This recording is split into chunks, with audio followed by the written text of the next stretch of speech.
This side, I believe we can remove without, or we can change the plugs without removing any plastic. Let's see.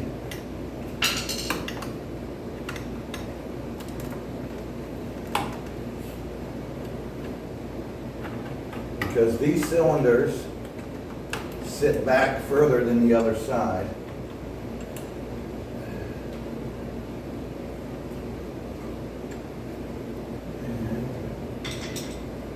Get your little chrome cover off here if you have one. 2 screws. Okay. I'm just doing it down here where most people would do it. Yeah, this side's real easy. Wait till you see the other side. I should have started on its hard side. The other side, everything's underneath it here. So we'll see that here in a second.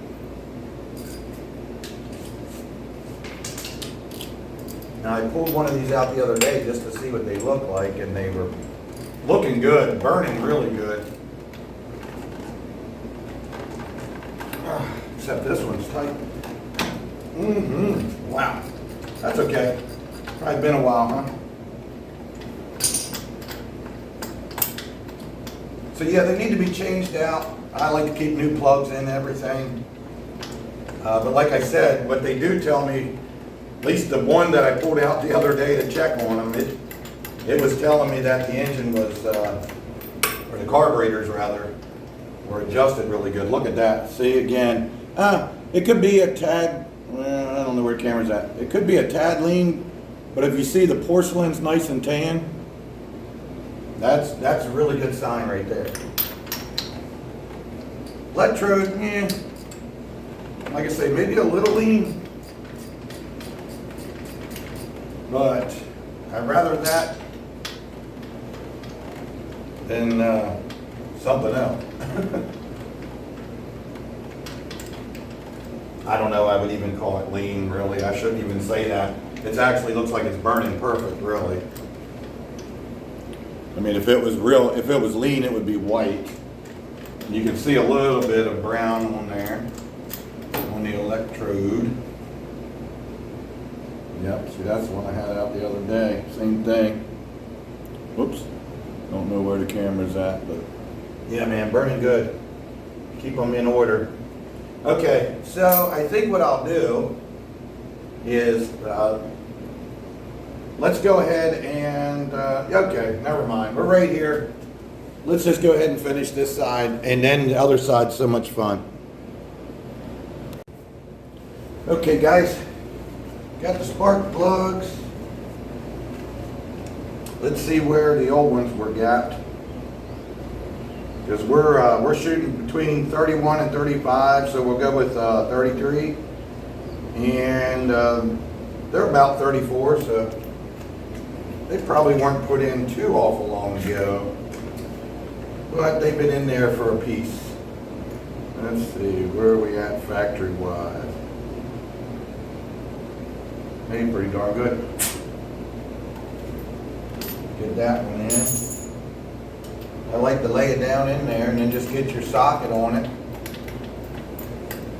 And start spinning it, and it usually will center it for you. If it gives you, if it gets tight right away, then you know it's going in crooked. So get it straight before you start tightening it. Obviously.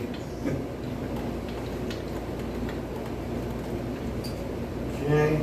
I should have a longer extension for this so I don't scratch it, but if you keep your wrench right on that metal tab there, you'll see what I mean when you do yours. And then there is a torque setting, but after doing this for 30 years, I kind of just got a feel for it. Sorry, guys.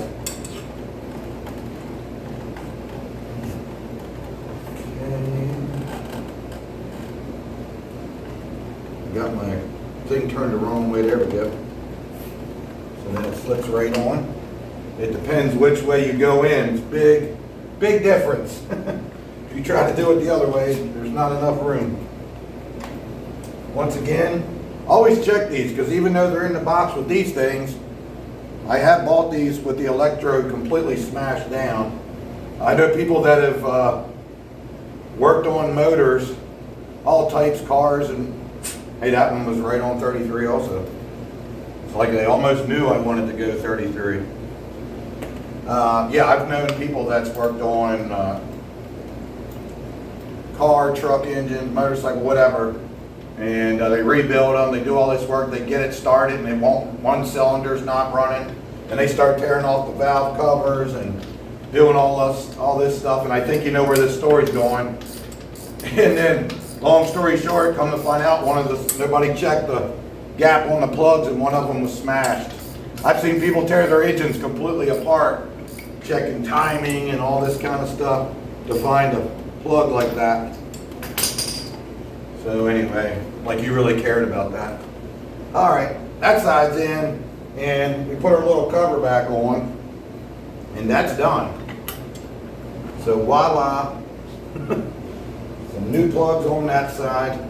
These screws have this little collar on here to keep from messing up your plastic. So make sure you put them back on, and if you don't have them, get them, because they make a world of difference.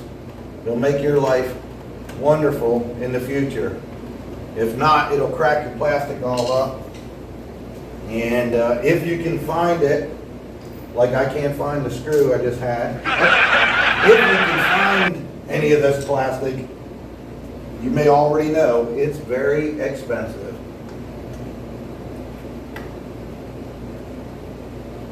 This is gold right here, these. The other side's cheap. This battery one's real expensive. Everybody loses it, steps on it. Nobody hardly takes the other side off. But this left side battery cover, woo! If you can find one, you're gonna pay for it.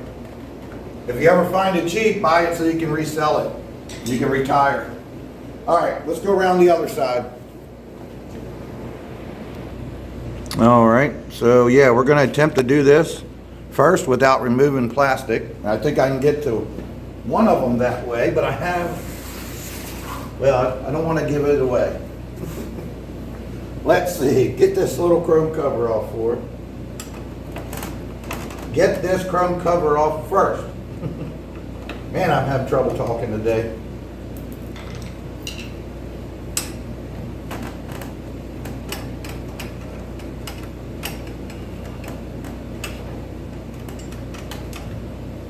Don't mind my attire. I don't know about you guys, but I'm always comfortable in the older, ratty clothes for some reason. Now people pay big money for vintage clothes like this, but that's what I'm most comfortable with. And I don't care if I get it all messed up. Okay, let's see. This one, I do believe you can get. Okay, that one I can get. Now this one's going to be a little tougher. Oh, but look at that. How about that? Didn't you think we were going to have to take all this off? Now let me go get the right extension for once.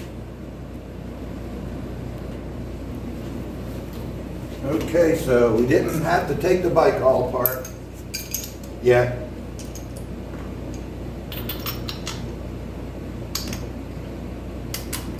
See how tight these are. Not too bad. I forgot I got this. Finally wore this ratchet out after 10 years. It's a Crescent brand that came in this toolkit, and I have beat this thing to death for 10 years. Surprisingly, it's one of the best ratchets I've ever owned. Ain't no Snap-on last that long. I'm just kidding. I'm just messing with people. The tools really don't matter. They're all made in China. Everything's made in China, thanks to us, because we have to have it cheaper, faster, quality and all that stuff is not important to the American people anymore. Apparently, we've done it to ourselves, so I don't know what y'all are bitching about.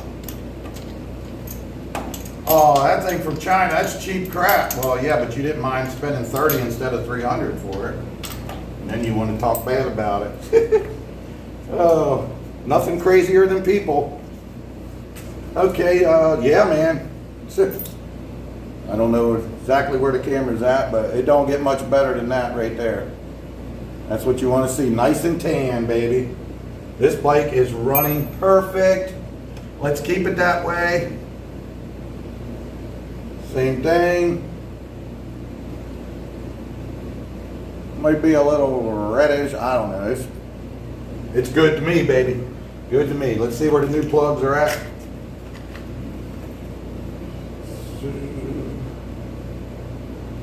Yep. I'd say that's pretty darn close to 33 right there. That's what I like. I don't know if you can see that. I'm just good at working on stuff.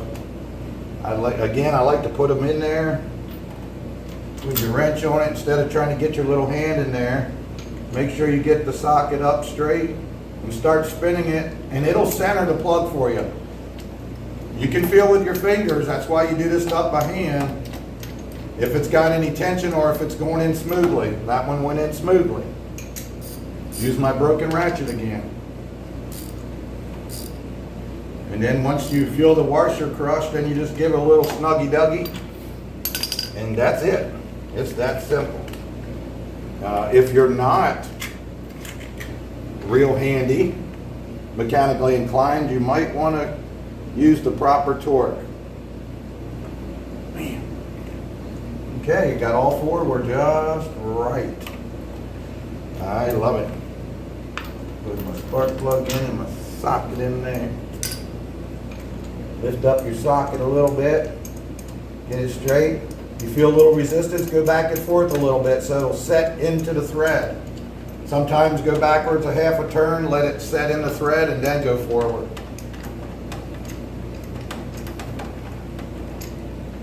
So it's not a real great how-to video, but I was just, I don't know where it was, but I just saw something about somebody changing their spark plugs and they took all this stuff off. And I was thinking to myself, hey, I don't remember ever doing that on any interstates or Aspen caves. Just double check. Make sure you're snuggy-duggy.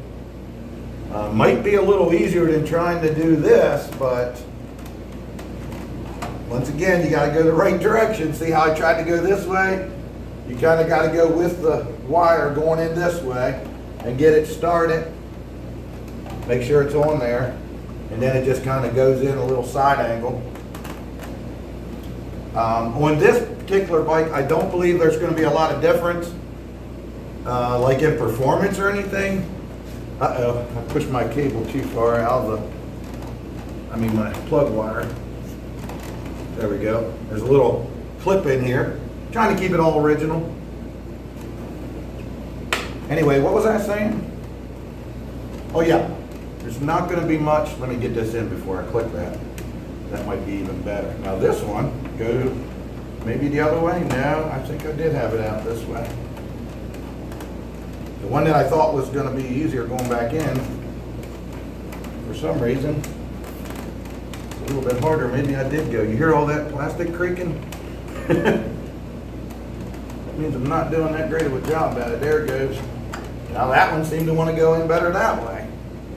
Maybe it just is individual bikes. It's not the same on all models. Push this down in the bracket. Okay.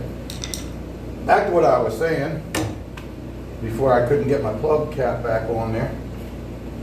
But yeah, I don't expect a lot of difference in performance here at all. I just want to know that I got new plugs in there, and then that's not a factor if there was anything going on. This bike runs awesome.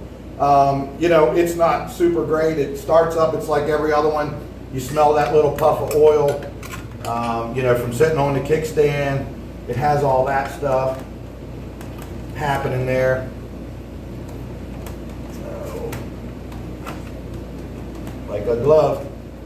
So yeah, it has that. You know what? It would have been good. I'll do it. I was going to check the compression on this thing just for shits and giggles, but we'll save that for another video because I've got so much customer stuff I got to get done.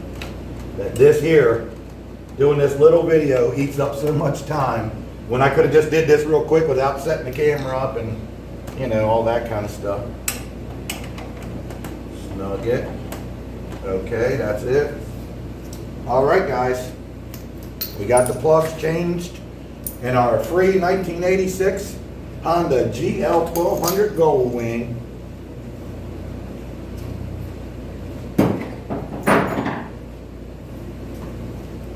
All in all, it would take you about 15 minutes, 20 minutes if you had everything right there and didn't move the camera around and all that kind of stuff. There you go. Now you can see the area. All right, guys. Peace out. Whoa, wait a minute. You guys, you're so silly. You forgot about the startup. I had to open the door anyway. Oh, here's the keys. Let's crank her up once. See how she starts and runs, make sure we're okay.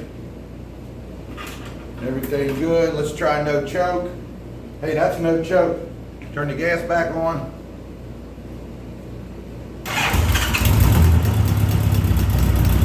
That ticket is just that aftermarket fuel pump. I think I can turn that idle off some more.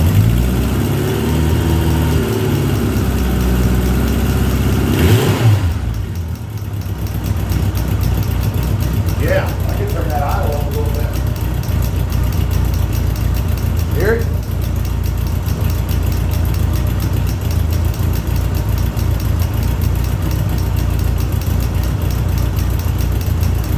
Also, it's kind of cold, kind of warm. I rode it to work this morning, but that was 2 hours ago.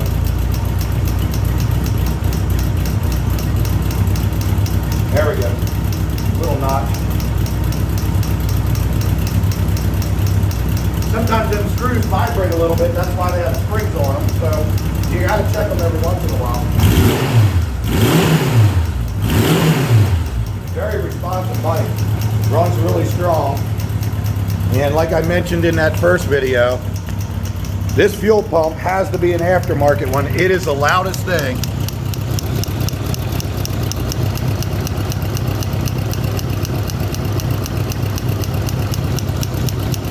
It's so funny. It's kind of annoying sometimes when you're riding.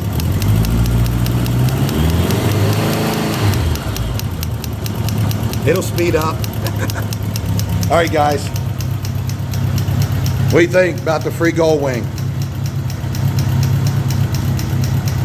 Peace out. Okay, just change the spark plugs. Now, going to take it off the center stand. What I like to do, I like to kind of hold this center stand so it doesn't slide. Sometimes it'll, if you're on concrete, it'll slide like that. Just the opposite of picking it up so you can hold a different area. Just hang on to the bike, you know, firmly and don't panic. Just use your weight, shift, and just go forward and just calmly stop the bike, put the stand down, and there you go. Get comfortable with your bike. That's the key. Practice.